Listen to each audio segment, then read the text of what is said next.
मित्रों नमस्कार, लक्ष्य एकेडमी के YouTube चैनल में आपका स्वागत है। लगातार आपको हम वीडियो प्रोवाइड कर रहे हैं और आप उनको देख रहे हैं, उनसे फायदा ले रहे हैं, ये हमारे लिए बड़ी खुशी की बात है और आप लोग प्रतिक्रिया भी दे रहे हैं। देखिए, मैटर सब कुछ बुकों में उपलब्ध है, लेकिन हमारा उद्देश्य यह है कि कितने सरल से सरल शब्दों में, कितने सरल सरल तरीके से उन चीज को आपको हम याद करा दें। ठीक है, यही हमारा उद्देश्य है। देखिए, सभी मैटर हर जगह उपलब्ध है, आप कहीं भी किसी बुक में उठा के पढ़ेंगे, सब कुछ मिल जाएगा। अभी हाल ही में बड़े महत्वपूर्ण एग्जाम लगे हुए हैं, आपके पीसीएस भी आ रहा है, लोअर पीसीएस भी आ रहा है, समीक्षा अधिकारी भी लगा हुआ है, बीओ एग्जाम लगा लो, लेखपाल भी लगा हुआ है और बिटेड सीटेड के लगे हुए हैं जो 2 महीने 3 महीने के बाद आपको मिलेंगे। और ये एक चैप्टर, जो भी चैप्टर आपका चलेगा, एक चैप्टर अपनी बहुत महत्वपूर्ण है और सबसे ज्यादा यही चैप्टरों से, यहीं से क्वेश्चन बनते हैं और हम पहले वही चैप्टर आपको हम कंप्लीट कराएंगे। ठीक है, तो 15-20 मिनट का वीडियो होता है, देख लीजिए। अगर 2 क्वेश्चन मिल गया तो आपके लिए बहुत बेनिफिट है, बहुत फायदा है। और हम ये चाहते हैं कि ये एक बार आप देखिए वीडियो और देखने के बाद बस कंप्लीट करिए, दिमाग में याद करिए और चले जाइए। ठीक, हमारा ये उद्देश्य रहता है कि हम आपको इन चीजों को कंप्लीट कराते हुए चले और आपको उसका लाभ हो। देखिए, जीएस की कड़ी में आज हम लोग पढ़ेंगे बहुउद्देशीय परियोजनाएं। भारत में ढेर सारी बहुउद्देशीय परियोजनाएं हैं, ढेर सारी नदी घाटी परियोजनाएं हैं, ढेर सारे बांध बने हुए हैं। उन बांधों से क्वेश्चन बहुत पूछा जाता है कि ये बांध कहाँ बना हुआ है, ये परियोजना किस नदी पे चल रही है, ये परियोजना किस राज्य की है, आदि आदि क्वेश्चन खूब बनते हैं। तो मेरा मानना यह है कि अगर इसको पहले पढ़ लेंगे तो ज्यादा बेटर रहेगा। ठीक है, तो चलिए इसको पढ़ने के पहले हम लोग एक मैप बनाते हैं, मैप के थ्रू हम पूरा समझेंगे और पूरा याद करेंगे। ठीक है, ये 2 वीडियो में आएगा, एक वीडियो में आएगा नहीं, तो जितना इस वीडियो में हो सकता है इसमें देखिए, इसका पार्ट 2 जैसे आता है उसको देखिएगा और पूरा का पूरा याद कराने की कोशिश करेंगे। मैप बेस, स्टेज बेस, नदी बेस, यही आपको पूरी चीजें याद हो जाएंगी। ठीक है, चलिए अगर अच्छा लगे तो लाइक भी करिए, कमेंट भी करिए और सब्सक्राइब भी करिए, शेयर भी करिए। ठीक है, चलिए जरा मैप बना लेते हैं, फिर उसके बाद में हम लोग जो है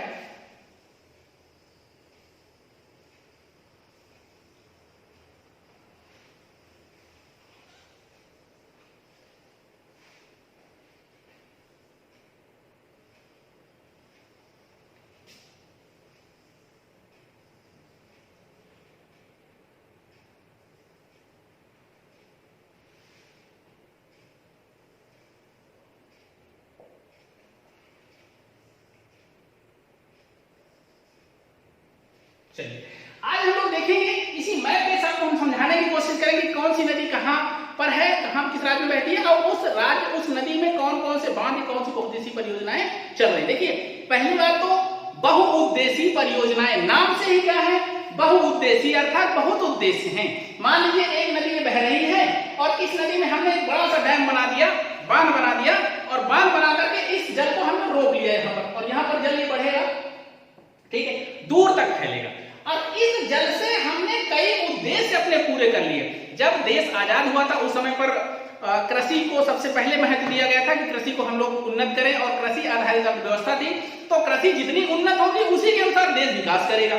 ठीक है, तो पहली पंचवर्षीय योजना में ध्यान रखिए, अर्थव्यवस्था में पढ़ेंगे तो पहली पंचवर्षीय योजना कृषि आधारित थी और कृषि को ही फोकस किया गया था। जब कृषि में उत्पादन बढ़ा, और कृषि में उत्पादन कैसे बढ़ा, क्योंकि कृषि के लिए सिंचाई के संसाधन कम थे। जब हम पंचवर्षीय योजना लाए तो उसमें ढेर सारी हमने पैसे की व्यवस्था की और ढेर सारे बांध बनाए गए। बांध बने तो दूसरी वाली पंचवर्षीय योजना में हमने उद्देश्य बदल कर दिया उद्योग आधारित। अब जैसे ही अधिशेष उत्पादन हो जाएगा, ढेर सारा उत्पादन आपके पास में हो जाएगा अनाज का, तो उसको आप बेचेंगे, बेच करके कुछ ना कुछ आप फैक्ट्री या कुछ ना कुछ उद्योग धंधों में लगाएंगे। तो उस तरह से हम समझेंगे कि जैसे ही देश हमारा स्वतंत्र हुआ था 1947 में, सबसे पहली बार दामोदर नदी पर बिहार और पश्चिम बंगाल की जो है सहायक नदी थी, यहाँ पर गंगा ऐसे आती है और बांग्लादेश में चली जाती है। एक भाग यहाँ से ऐसे पश्चिम बंगाल होते निकल जाता है, जिसे आप हुगली कहते हैं। ठीक है, इसे हुगली कहते हैं और ये है मेघना हो जाती है यहाँ पर। और ध्यान रखना, यहीं पर आज तो झारखंड है। ठीक है, झारखंड से एक नदी निकलती है जो पश्चिम बंगाल में जाती है, जिसे आप कहते हैं दामोदर। ठीक है, और ये दामोदर घाटी पर सबसे पहली बार एक परियोजना स्थापित की गई थी, जिसे आप डीवीसी कहते हैं, डीवीसी, दामोदर वैली प्रोजेक्ट। ठीक है, घाटी परियोजना। ठीक है, अब ये दामोदर घाटी दामोदर नदी पर बनाई गई थी और ये अमेरिका के टेनेंसी नदी है। अमेरिका में टेनेंसी नदी है, अमेरिका पश्चिम पूर्वी साइड में बहती है। टेनेंसी नदी के तर्ज पर बनाई गई थी। तो इसीलिए उसको टीवीसी कहते थे, इसको डीवीसी कहते हैं। ठीक है, टेनेंसी नदी घाटी परियोजना के तहत हमने भारत में सबसे पहली स्वतंत्र भारत की पहली परियोजना स्थापित करी। लेकिन इसके पहले भी हमारे पास में दो परियोजनाएं और थी, एक शिलोंग में थी, ठीक, सॉरी दार्जिलिंग में थी, यहाँ पर पश्चिम बंगाल में। इसे हमने नाम दिया था सिंद्रपोंग। ठीक है, ये सिंद्रपोंग ये 1897 में बनाई गई थी। ठीक, उसके बाद में एक शिव समुद्रम परियोजना कावेरी में, यहाँ पर एक कावेरी नदी है, कर्नाटक से निकल करके तमिलनाडु होकर के बहती है, इसमें एक नदी, एक परियोजना बनाई गई थी शिव समुद्रम परियोजना, और ये थी 1902 में। 1902 में शिव समुद्रम परियोजना। ठीक है, तो ये दो परियोजनाएं दामोदर घाटी पहले की हैं और दामोदर वैली परियोजना है 1948 की। अब ध्यान रखिएगा, आज वर्तमान में यहां पर बनाने का उद्देश्य क्या था? जब 1948 में स्थापित की गई थी तो सन 43 का बूढ़ा चला था। आप जानते हैं बूढ़ा, बहुत ज्यादा बाढ़ आ गई थी। ठीक है, और जो बाढ़ आई है उस बाढ़ से निपटने के कोई और रास्ते भी होने चाहिए। मान लीजिए कि जल का ज्यादातर बहाव नीचे तराई में आता है, जब ऊपरी क्षेत्र की नदियां हैं बहाव के कारण नीचे तराई में आती हैं, तो तराई में ढेर सारा जल वो हो जाता है, फैल जाता है, और वहां बूढ़ा की स्थिति होती है। बूढ़ा मतलब बाढ़ की स्थिति हो जाती है, तो ढेर सारे गांव वगैरह बह जाते हैं, ढेर सारे बूढ़ जाते हैं, और ढेर सारे जो है खेती कृषि योग्य भूमि खराब हो जाती है। उससे बचने के लिए 1943 की जो बाढ़ से निपटने के लिए जो है जवाहरलाल नेहरू जी ने कहा था कि यार इसमें बाढ़ अगर बना दिया जाएगा तो पानी रोक लिया जाएगा, कुछ समय तक रोका जाएगा, तो जो नीचे आने वाली बाढ़ है कुछ समय तक जब वो पानी निकल जाएगा तब यहाँ से छूटा जाएगा, उससे बचत हो सकती है। बहुउद्देशीय परियोजना का मतलब ये होता है जब हम यहाँ पर बांध बनाएंगे किसी नदी पे, तो बांध बना करके हम इस जल स्तर को उठाएंगे, जल स्तर के बजाय हम यहाँ से नहरें निकाल देंगे, नहरें निकालेंगे तो सिंचाई के काम आएगा। ठीक है, अब यहाँ से हम यहाँ पे टरबाइन लगाएंगे, ऊंची ऊंची टरबाइन, नीचे जल गिरेगा तो यहाँ पर मशीनें होंगी और इन मशीनों से विद्युत उत्पादन होगा। ठीक है, अब ये जब दूर तक भर जाएगा, जल भराव हो जाएगा, तो यहाँ पर नौकायन होगा, नौकायन। ठीक, नौकायन होगा, पर्यटन के लिए महत्वपूर्ण होगा। जब नदी में दूर तक जल जाएगा तो यहाँ पर आप यातायात भी कर सकते हैं, और यहीं पर आप मछली पालन भी कर सकते हैं, मछली पालन। ठीक है, सिंघाड़ा वगैरह भी लगा सकते हैं, ढेर सारे लोग लगाते हैं। तो इस तरह से इस बांध का कई उद्देश्य होता है। ठीक है, मल्टीपर्पज होता है, और इसीलिए इसको हम कहते हैं बहुउद्देशीय परियोजना। और जहां पर भी कोई ना कोई बांध बना हुआ है उसके पीछे एक आर्टिफिशियल, एक जो है मानव निर्मित झील बन गई है, एक बड़ा सा तालाब बन गया है, वो यही है। ये पानी इकट्ठा हुआ है और इस पानी में आप वैसे भी कुछ ना कुछ आप कर ही सकते हैं। तो बहुउद्देशीय परियोजनाओं का मतलब यही है। और जवाहरलाल नेहरू जी ने इस बहुउद्देशीय परियोजनाओं का नाम दिया था आधुनिक भारत की मंदिर। कहा था आधुनिक भारत की मंदिर है, अर्थात जो भारत है हमारा आधुनिक दौर पर अगर हम इसको विकसित करना चाहते हैं तो इस विकसित करने के परिप्रेक्ष्य में हम बहुत बड़े बड़े बांध बनाएंगे, और जहां पर जल पहुंच नहीं पाता है हम वहां तक इस जल को पहुंचाएंगे। 2005 से एक और नदी जोड़ो परियोजना चल रही है। 2005 से पहली जो नदी जोड़ो परियोजना है वो केन बेतवा, ध्यान रखिए, तो मध्य प्रदेश और उत्तर प्रदेश के सहयोग से चलाई गई है। केन बेतवा कई बार क्वेश्चन पूछा गया और एक एक पॉइंट पे क्वेश्चन बनेंगे, ध्यान रखिएगा।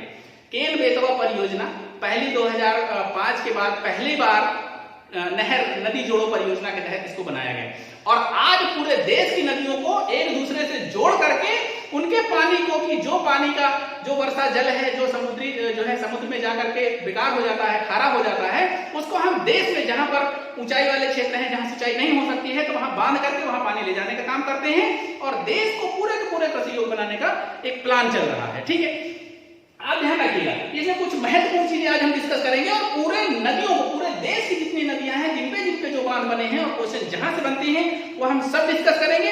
पर धैर्य बना करके आप पूरा का पूरा वीडियो देखते रहिए, बहुत आनंद आएगा, इंटरेस्ट से करिएगा, पूरा का पूरा याद हो जाएगा। चलिए अब देखिए, इसमें हमने कहा कि हाँ ये दामोदर वैली परियोजना है, दामोदर घाटी यहीं पर पहली बार क्यों बनाई गई थी आप जानते हैं? ये गोंडवाना लैंड का भाग है। गोंडवाना लैंड, सबसे ज्यादा कोयला का उत्पादन यहीं होता है, कोयला। ठीक है, अधिकतर खनिज यही निकाले जाते हैं, और इन खानों में जल ले जाने का काम भी तो होना चाहिए। अगर जल नहीं जाएगा तो कैसे खान चलेगी, कैसे वहां से पानी निकाला जाएगा, कैसे वहां से कोयला वगैरह निकाला जाएगा? तो यहाँ पर एक बोकारो है, आप जानते हैं बोकारो स्टील प्लांट, बोकारो है, यहीं पर झरिया है। ठीक है, झरिया यहीं पर है, और यहीं पर रानीगंज है, रानीगंज ये सभी जो कोयले की खानें हैं उनमें ये नदी, दामोदर नदी जल ले जाने का काम करती थी। और जब इसमें हम बांध बना देंगे तो ये जल जो सीधे बह करके हुगली नदी के साथ पश्चिम बंगाल की खाड़ी में गिर जाता था, तो ये जल यहाँ रुकेगा और इन खानों को जल मिल जाएगा। ध्यान रखना, दामोदर घाटी वैली परियोजना में 8 बांध स्थित हैं, 8 बांध, ठीक है। यही दामोदर घाटी वैली के पास में छोटी छोटी जो सहायक नदियां हैं उन पे 8 बांध बनाए गए हैं और सबसे ज्यादा क्वेश्चन यहीं से पूछा जाता है, ठीक है। जरा 4 महत्वपूर्ण है, बहुत पूछे जाते हैं, उनका नाम जरा याद कर लीजिएगा। 4 छोटे छोटे बांध हैं, एक है तिलैया बांध, तिलैया बांध, फिर मैथान बांध है, ठीक है, पांचेत बांध है, ठीक है, और कोनार बांध, ठीक। तिलैया, मैथान, पांचेत और कोनार, क्या तिलैया, मैथान, कोनार और पांचेत, ये 4 बांध महत्वपूर्ण बार बार पूछे जाते हैं किस नदी पर है। तो नदियां तो छोटी छोटी सहायक नदियां हैं, लेकिन सब दामोदर की सहायक नदियां हैं। दामोदर भी आपके पास ऑप्शन रहेगा, तो ये 4 बांध यहीं पर है, ठीक है। और इसको हमने इसीलिए स्थापित यहां पर किया क्योंकि ढेर सारे हमारे पास में जो यहाँ पर संसाधन है, कोयले के जो खाने हैं, वहां तक हमें पानी ले जाना है। पहली नदी घाटी परियोजना यही है, दामोदर वैली परियोजना, DVC 1948, ठीक है। उसके बाद हम लोग चलेंगे विश्व भारत की सबसे बड़ी नदी परियोजना पे। सबसे बड़ी नदी परियोजना ध्यान रखिएगा, यहां से सतलज नदी आपकी निकलती है, हिमाचल प्रदेश होकर के, पंजाब होकर के सीधे सिंधु में मिल जाती है, ये इधर से सिंधु नदी निकलती है। अब यहाँ पर पंजाब में एक बंधा हुआ बांध बना हुआ है जिसे आप कहते हैं भाखड़ा नांगल बांध, ठीक है, भाखड़ा नांगल बांध। ध्यान रखना, यह भाखड़ा नांगल बांध सबसे बड़ा, भारत का सबसे बड़ा बांध है। बड़ा में थोड़ा सा कंसंट्रेट करिएगा, ये बड़ा की बात आ रही है ना, बड़ा, सबसे बड़ा। अभी इस तरह के जो इंपॉर्टेंट क्वेश्चन अभी हम डिस्कस करेंगे, तो जरा ध्यान रखिए, भूलने नहीं चाहिए आपको, ठीक है। भाखड़ा नांगल बांध सतलज नदी और ब्यास नदी के संगम पर स्थित है। इसी के थोड़ा सा आगे हरिके बैराज एक बांध बनाया गया है, जहां से आपकी इंदिरा नहर निकाली गई है, इंदिरा गांधी नहर निकाली गई है और राजस्थान के उन बीहड़ इलाकों में, उन मरुस्थली इलाकों में सिंचाई करती है जहां पर कुछ नहीं होता था, कोई उत्पादन नहीं होता था। और वो जो 4 जो है जिले हैं वो जरूर पूछे जाते हैं। इंदिरा गांधी नहर विश्व की सबसे बड़ी नहर है, हरिके बैराज पंजाब से निकाली गई है जो सतलज और ब्यास का संगम है, और ये भाखड़ा नांगल बांध के बाद बना हुआ है, ठीक है। और इसके 4 जो है जिले हैं वो सबसे ज्यादा पूछे जाते हैं। एक है गंगानगर, ठीक है, एक है बीकानेर, ठीक है, और एक है जैसलमेर, ठीक, और एक जिला इसमें और है जिसे आप कहते हैं बाड़मेर, बाड़मेर, ठीक है। तो ये ध्यान रखिएगा, सबसे बड़ी परियोजना है और इस बड़ी परियोजना से एक नहर निकाली गई है जिसे आप कहते हैं इंदिरा गांधी नहर, ठीक। और ये राजस्थान के 4 जिलों को महत्वपूर्ण सिंचित करती है। ये 4 जिला क्यों दिखा रहे हैं? क्योंकि बार बार आपसे इन जिलों का नाम पूछा जाता है, तो इसको याद कर लीजिएगा, ठीक है। ये है GBJB, जी से गंगानगर, बी से बीकानेर, जे से जैसलमेर और बी से बाड़मेर, ठीक है। GBJB याद रखिएगा। तो ये ध्यान रखिए, ये है पंजाब में। उसके बाद में एक परियोजना और सबसे ज्यादा पूछी जाती है। देखिए, आज हम लोग सबसे महत्वपूर्ण वाले में चर्चा करेंगे और जो अगला वीडियो हो उसमें जितने भी और इससे अलावा बच जाएंगे उनकी सबकी चर्चा करेंगे। एक हमने आपको नदी बताई थी, यहाँ पर इसकी हवा पहाड़ियां है, वहां से निकल करके उड़ीसा में बहती है, ठीक है, जिसे आप कहते हैं महानदी। महानदी, ध्यान रखना, विश्व का सबसे लंबा बांध, विश्व का लंबा, सबसे लंबा बांध इसी नदी पे स्थित है, महानदी, उड़ीसा में, ठीक है। ये उड़ीसा पड़ता है, उड़ीसा में सबसे लंबा बांध है और इसे आप कहते हैं क्या? हीराकुंड बांध, हीराकुंड,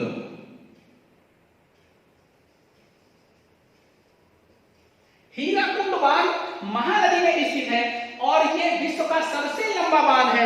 लंबा कैसे है मैं आपको बता रहा हूं, इसमें कोई टेक्निक नहीं है, कोई नई चीज नहीं है। इसको आप समझेंगे तो आप भी इसको समझ, अच्छा ये लंबा क्यों है? लंबा इसलिए है क्योंकि ये मैदानी क्षेत्र की नदी है और इसका जल अगर हम यहाँ रोकते हैं तो ये जल का भराव बहुत दूर तक होता है, ठीक है, बहुत दूर तक इसका फैलाव हो जाता है। तो हमने यहाँ पर जो सामने है वहां पर हमने जो बांध बनाया वो 4.8 किलोमीटर का बनाया। ठीक है, 4.8 किलोमीटर तो मानता चलो ठीक है, 4.8 किलोमीटर कितना होगा, वो 5 किलोमीटर कोई बड़ा नहीं होता है, लगभग ढेर सारे बांध ऐसे मिल जाएंगे आपको। लेकिन यहां तक एक बांध कच्ची मिट्टी का बनाया ये, ठीक है, दाएं में 11 किलोमीटर और बाएं में 10 किलोमीटर। तो ये जो 10 किलोमीटर, 11 किलोमीटर और 4.8 किलोमीटर, ये मिलाकर के कितना हो जाता है, 25.8 किलोमीटर। तो ये कच्चा जो बांध बना इस जल को घेराव करने के लिए, इसलिए ये बांध बहुत बड़ा हो गया, क्योंकि समतल जमीन थी, जब समतल जो है होने की वजह से इसको हमने चारों तरफ से घेराव करने के लिए बनाया, इसीलिए इसको विश्व का लंबा बांध कहते हैं। और कितने किलोमीटर है, 25.8, लगभग 25.8 किलोमीटर। ठीक है, तो सबसे बड़ा हो गया, सबसे लंबा हो गया। उसके बाद में आता है भारत का सबसे ऊंचा बांध। चलो जरा इसकी चर्चा कर लेते हैं। भारत का सबसे ऊंचा बांध यहां पर आपका उत्तराखंड पड़ता है। ठीक है, ये उत्तराखंड है और यहां पर एक आपकी नदी है अलकनंदा, भीलांगना, और एक नदी है जिसे आप कहते हैं भागीरथी। तो भागीरथी और भीलांगना के संगम पे एक बांध बना हुआ है जिसे आप कहते हैं टिहरी बांध। ठीक है, टिहरी बांध उत्तराखंड में है और ये भारत का सबसे ऊंचा बांध है। कितने मीटर का है, 261 मीटर। ध्यान रखिए, जो ऊंचाई होती है वो मीटर में होती है, जो लंबाई और चौड़ाई होती है वो किलोमीटर में होती है।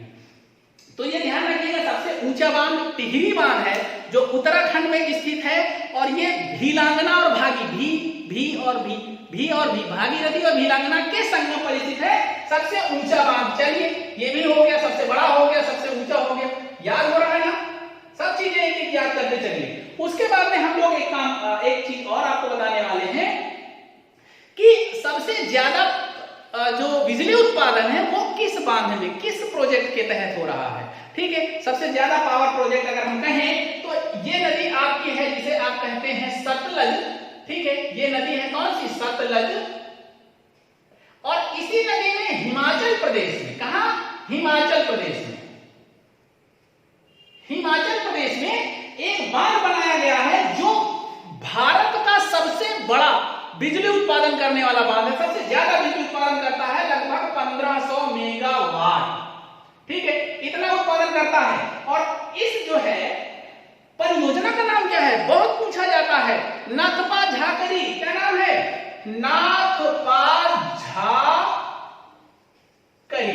यह परियोजना सतलज नदी पर हिमाचल प्रदेश में स्थित है और ये जो है बिजली का उत्पादन कितना करते हैं, 1500 मेगावाट। इससे ज्यादा का उत्पादन बिजली का किसी भी परियोजना में नहीं हो रहा, ध्यान रखिएगा। अगर सबसे ज्यादा बिजली उत्पादन वाली बहुउद्देशीय परियोजना पूछा जाएगा तो याद रखिएगा नाथपा झाकरी परियोजना, सतलज नदी, हिमाचल प्रदेश करिएगा। ठीक है, लेकिन इसके अलावा एक क्वेश्चन और बनता है, और ये ध्यान रखना ये सब क्वेश्चन पूछे गए हैं, किसी न किसी परीक्षा में पूछे ही गए हैं, इसलिए इनको याद करना बहुत जरूरी है। एक नदी और आपके पास में है ब्रह्मपुत्र की सहायक नदी, हमने आपको बताया था सुबनसिरी नदी, जहां पर ब्रह्मपुत्र से मिलती है वहां पर एक माजुली द्वीप, नदी द्वीप, विश्व का सबसे बड़ा नदी द्वीप स्थित है माजुली। इधर से ब्रह्मपुत्र आती है और ब्रह्मपुत्र आती है और उसे बांग्लादेश में चली जाती है। यहां से एक नदी आती है जिसे आप कहते हैं सुबनसिरी। क्या कहते हैं, सुबनसिरी। और इस सुबनसिरी नदी पे एक बांध बनाया गया है यहां पर जिसे आप कहते हैं लोवन सुबनसिरी। ठीक है, लोवन सुबनसिरी। ठीक है, बनाया क्या गया है, प्रस्तावित है, बनाने की प्रक्रिया चल रही है, अभी इस पे जो है काम शुरू है, लेकिन अभी ये बन के तैयार नहीं हुआ है।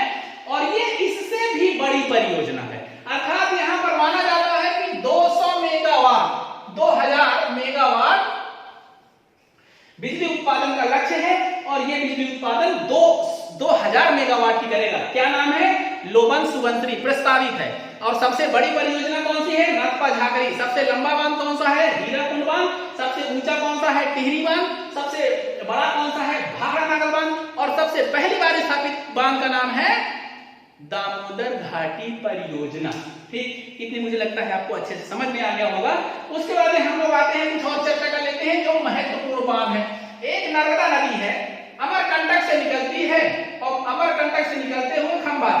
में गिरती है। यहां पर गुजरात में भी बहती है, मध्य प्रदेश में बहती है, गुजरात में एक बांध बनाया गया सरदार सरोवर, सरदार सरोवर, ठीक है। ये सबसे ज्यादा विवादित हो गया, और विवादित हुआ जल को लेकर के और इसकी ऊंचाई को लेकर के। जैसे ही बांध को जितना ऊंचा करेंगे, जल भराव पीछे की तरफ उतना ही दूर तक जाएगा, दूर तक जाएगा तो जल भराव जैसे ही बढ़ेगा वैसे ही वहां की कृषि योग्य भूमि जलमग्न हो जाएगी, गांव कुछ डूब जाएंगे। इसको लेकर के मेधा पाटकर ने लगातार आंदोलन किया, चर्चा में रहा है, बताने की जरूरत नहीं है। तो यही है नर्मदा नदी पर गुजरात में, तो इसको भी ध्यान रखिएगा, ठीक है। सरदार सरोवर बांध, नर्मदा, मेधा पाटकर, ठीक। और एक परियोजना अभी और हाल ही में चर्चा में आई है 2016 में। यहां पर एक गोदावरी नदी है आपकी, त्र्यंबकेश्वर से निकल करके गोदावरी नदी आंध्र प्रदेश और तेलंगाना होकर के आंध्र प्रदेश बंगाल की खाड़ी में गिरती है। इस गोदावरी नदी में 2016 में एक बांध प्रस्तावित किया गया जिसका नाम है पोल्लावरम। पोल्लावरम नाम याद रखिएगा, पोल्लावरम सिंचाई परियोजना गोदावरी नदी पर है, और ये 3 राज्यों के मध्य विवाद का कारण बना हुआ है। कौन कौन से? एक तो छत्तीसगढ़ में भी इसका जल जाएगा, तो छत्तीसगढ़ से विवाद हो गया, तेलंगाना हो गया, और छत्तीसगढ़, तेलंगाना और आंध्र प्रदेश, ठीक है, आंध्र प्रदेश। तो ये तेलंगाना के पास बना हुआ, तेलंगाना, छत्तीसगढ़ और आंध्र प्रदेश 3 राज्यों के बीच विवाद का कारण बना हुआ है। तो ध्यान रखिएगा, ये अभी हाल ही का नया क्वेश्चन है, इसको भी बन सकता है, तो इसको भी याद रखिएगा। चलिए, उसके बाद में एक परियोजना हम और डिस्कस करेंगे जो सबसे महत्वपूर्ण है, ठीक है। चंबल नदी परियोजना, चंबल नदी परियोजना, यहां पर से गंगा निकलती है, इसी की सहायक नदी यमुना है, और एक नदी यहां सिहावा से निकल करके आगे जाती है, यमुना की सहायक नदी हो जाती है, इटावा में मिलती है, इटावा के पास में, ठीक। इस नदी में 3 परियोजनाएं क्रमशः बनी हुई हैं। 3 परियोजनाओं में एक परियोजना बहुत पूछी जाती है जो मध्य प्रदेश में है, ठीक है, चंबल घाटी परियोजना। ये जो मध्य प्रदेश में है इसे हम कहते हैं गांधी सागर बांध, ठीक है। गांधी सागर बांध पहले है, फिर राणा सागर है, ठीक है, और फिर जवाहर सागर है। तो यहां से क्वेश्चन आपको बनता है गांधी, गांधी महात्मा गांधी, महात्मा मतलब मध्य प्रदेश, मां मतलब मध्य प्रदेश, मां मतलब महात्मा गांधी। तो गांधी सागर कहां पड़ेगा? चंबल नदी में, मध्य प्रदेश में पड़ेगा।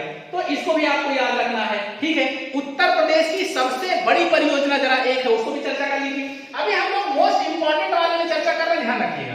इसकी एक स्लाइड आपको और मिलेगी, एक वीडियो और मिलेगी, जहां से और भी जितने भी क्वेश्चन बन सकते हैं सब उसमें हो जाएंगे आपके। एक एक करके ऐसे याद कर लीजिएगा तो मुझे लगता है बहुत बेटर होगा, ठीक है। चलिए, एक नदी है आपकी, हमने बताया कि ये गंगा नदी है। अमरकंटक से एक नदी निकलती है सोन, ठीक है, आप सोन इसको नाम देते हैं, और सोन नदी सोनभद्र से होकर के बहती है। ध्यान रखिए, उत्तर प्रदेश का मात्र एक जिला कवर करती है, ठीक है। कौन सी? सोनभद्र, सोनभद्र होकर के सोन नदी बहती है, और ये पटना के पास में, पटना के पास गंगा में मिल जाती है, ठीक है। इसी की सहायक नदी है रिहंद नदी, रिहंद नदी, और यहीं पर बना हुआ है रिहंद बांध, ठीक है। यहीं पर सहायक नदी में बना है रिहंद बांध, और ये जो रिहंद बांध है इसी के पास, देखिए जहां पर बांध बनाया जाए, मान लीजिए नदी आ रही है, यहां पर आपने बांध बना दिया तो यहां पे जल भराव होगा, दूर तक फैलेगा, ठीक है। तो ये झील का नाम, झील का निर्माण हो जाएगा, और ये जो मानव निर्मित झील है वो इसी प्रकार की होती है।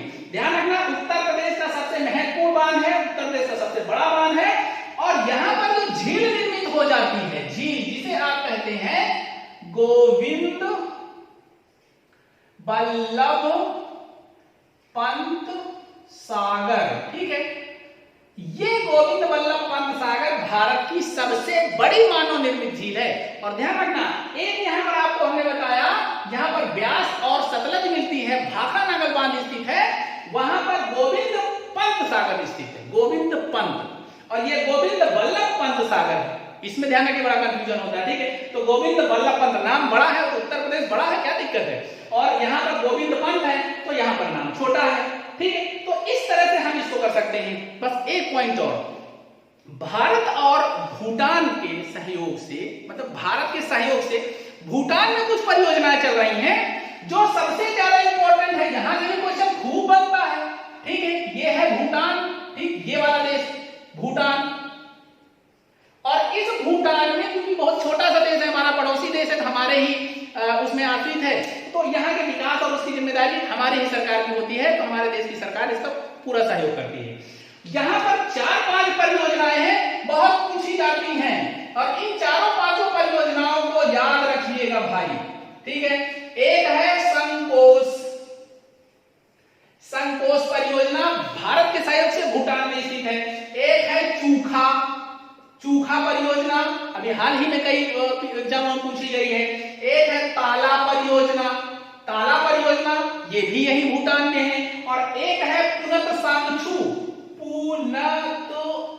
सांगछू, ठीक है, संकोश हो गई, चूखा हो गई, ताला हो गई, पुनत सांगछू हो गई, और बनाखा हो गई। बनाखा बहुत कम पूछा गया है, लेकिन ध्यान रखिएगा शायद पूछा जा सकता है। बनाखा परियोजना, इन चारों से क्वेश्चन बन चुका है। संकोश, चूखा, ताला, पुनत सांगछू, भूटान। देखिए नेपाल भी नजदीक है, लेकिन नेपाल में जो परियोजना है उनका नाम अलग है। भूटान की कई बार पूछी गई हैं, तो भूटान की जो परियोजनाएं हैं इनका यही नाम है, इनको जरा याद रखिएगा। ठीक है, चलिए उसके बाद में हम लोग क्या करेंगे, अगले वाले वीडियो में जितनी भी नदियां हैं, जैसे सिंधु नदी पे कौन कौन से बांध हैं, चंबल नदी पे जो है चंबल में कौन कौन से बांध हैं, झेलम पे कौन से हैं, चिनाव पे कौन से हैं, रावी पे कौन से हैं, ब्यास पे कौन से हैं, नर्मदा पे कौन से हैं, कृष्णा पे, कावेरी, गोदावरी, सभी नदियों के बांध एक स्लाइड में 15 मिनट के वीडियो में इसके अगले वाले वीडियो में देंगे। तब तक के लिए आप धैर्य बना करके इसको रिवाइज कर लीजिए, पूरा याद कर लीजिए बहुत ऐसी परियोजनाओं को। यहाँ से पक्का एक क्वेश्चन बनने वाला है, क्वेश्चन गलत नहीं होना चाहिए। आप जिस भी कंपटीशन की तैयारी कर रहे हैं, इसमें कोई कंपटीशन नहीं, जीएस सबके लिए वही पढ़ना होता है, लेकिन हाँ वनडे एग्जाम्स होते हैं उनके लिए फैक्चुअल पढ़ना होता है, जो बड़े एग्जाम्स होते हैं उनके लिए कॉन्सेप्चुअल पढ़ना होता है, लेकिन आएंगे यहीं से क्वेश्चन। ठीक है, चलिए अगले वीडियो तक के लिए नमस्कार, अगले वीडियो में फिर मिलेंगे।